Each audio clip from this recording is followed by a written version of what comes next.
내 채널에 다시 오신 것을 환영합니다. 매우 행복하고 성공적인 하루를 보내시기 바랍니다. 영상을 놓치지 않으려면 구독하고 알림벨 누르는 것도 잊지 마세요. 이제 뉴스 속으로 들어가 볼까요? 위기에 몰린 중국 축구는 생존을 바라며 한국과의 경기를 준비하고 있다. 중국은 당연히 참패를 당할 것이라는 비판이 있어왔다. 이러한 불합리한 진술은 1점을 얻으려면 최소한 무승부가 필요합니다. 중국은 반드시 승리를 거둬야 할 나라이기 때문에 모든 가능성이 열려있다. 한편 오늘 오후에 진행되는 한국 대표팀의 기자회견 소식이 바로 전해졌다.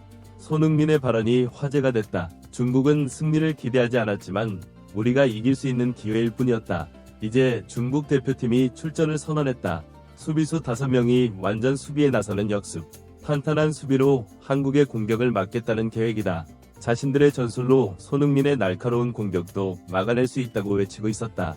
손흥민을 전담하고 매장할 예정이다. 양상상은 좌우 윙어를 모두 소화할 수 있는 수비수이기 때문에 손흥민을 완벽하게 저지할 수 있다고 자신한다.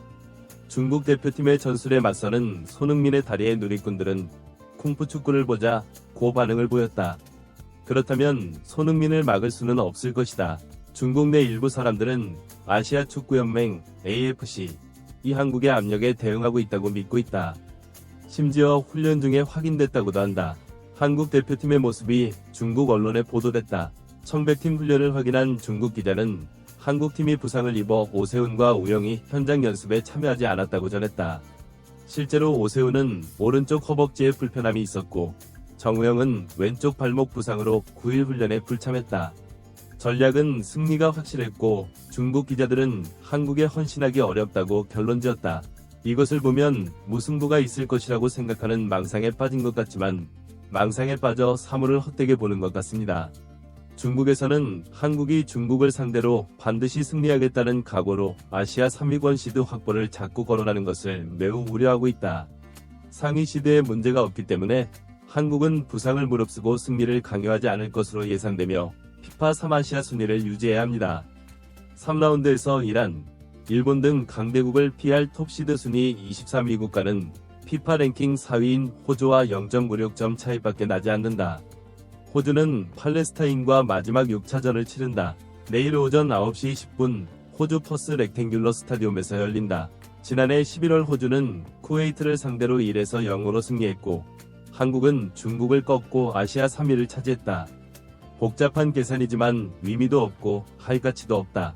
일부 한국인들은 내일 오후 8시에 경기가 시작되기 때문에 중국이 8에서 0으로 승리해야 한다고 생각하기도 한다. 중국 입장에서는 좋은 결과라는 농담이 있다. 축구를 무척 좋아하는 중국. 중국을 위해 월드컵 참가팀을 늘릴 때 한국이 국제축구연맹 피파 과위 어색한 입장을 신중히 고려해야 한다는 의견도 있고 피파 회장까지 도움을 요청하기도 했다. 시진핑 씨, 파티노 피파 회장은 2017년 6월 베이징에서 시진핑을 만났습니다. 이 회의는 피파가 월드컵 참가팀 수를 32개국에서 48개국으로 늘릴 것이라고 발표한 지 몇 달 전 열렸습니다. 그 회의에서 시진핑은 이렇게 말했습니다. 중국이 월드컵을 개최할 것이라고 합니다. 파티노 회장은 오늘 회의가 중국과 피파 사이의 새롭고 긴밀한 협력의 시작이라고 답했습니다. 이후 중국 축구협회 부회장이 피파 지단의 두 번째 회원으로 선출됐다. 2018년 러시아 월드컵과 2022년 카타르 월드컵 등 여러 중국 대회에 참가했다. 피파가 중국 축구에 미치는 영향력은 기업이 스폰서로 합류하는 등 확대되고 있다. 2026년 중남미 월드컵에 중국이 참가할 수 있도록 최선을 다했지만 그런 상황에서 중국이 정상에 오르는 것은 거의 불가능했다. 그러나 한국과 마주하게 되자 모든 노력이 물거품이 되는 듯했다. 지난 경기에서 가장 큰 실수는 중국이 태국을 상대로 홈에서 7에서 7로 막부터 1에서 1 무승부로 끝난 점이다.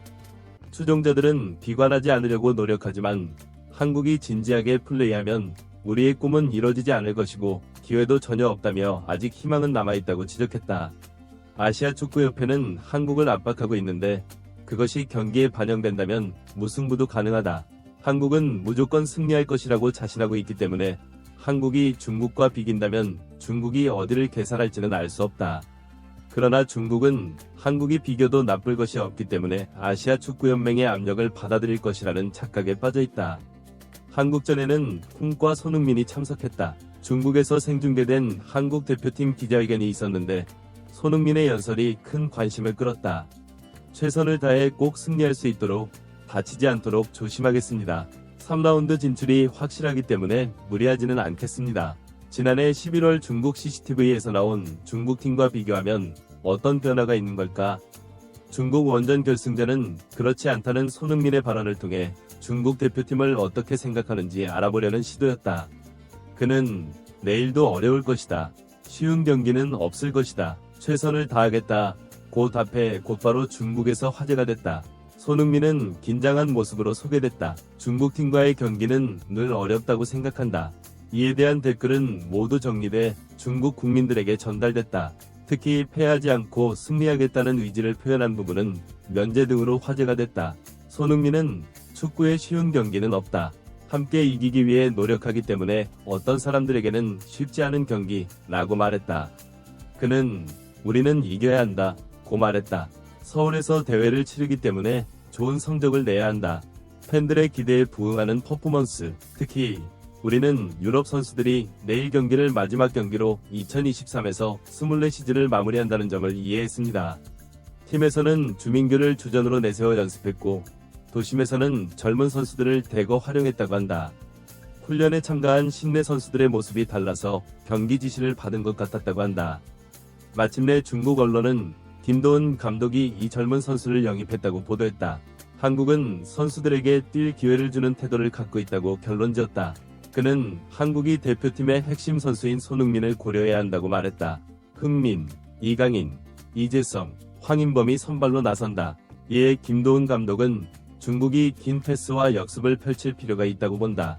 대표팀 선수들의 반응이 좋을 것이다. 김도은 감독은 중국의 촘촘한 수비 전략의 속도를 살려 경기를 운영하겠다고 밝혔다. 김 감독은 중국도 손흥민을 대비할 것이라고 강조했다. 손흥민은 준비만 해도 돌파할 수 있을 것이라며 한국 선수들 모두 빠른 속도로 플레이하길 바란다고 덧붙였다. 흥민은 이번 중국전에서 한국 축구 개인전 최다 득점 기록을 경신할 것으로 예상된다. 현재 차범근이 다니는 58번 고등학교는 48골로 3위다. 황선홍의 50골 8에서 0을 축하하며 해트트릭을 달성했으면 좋겠다.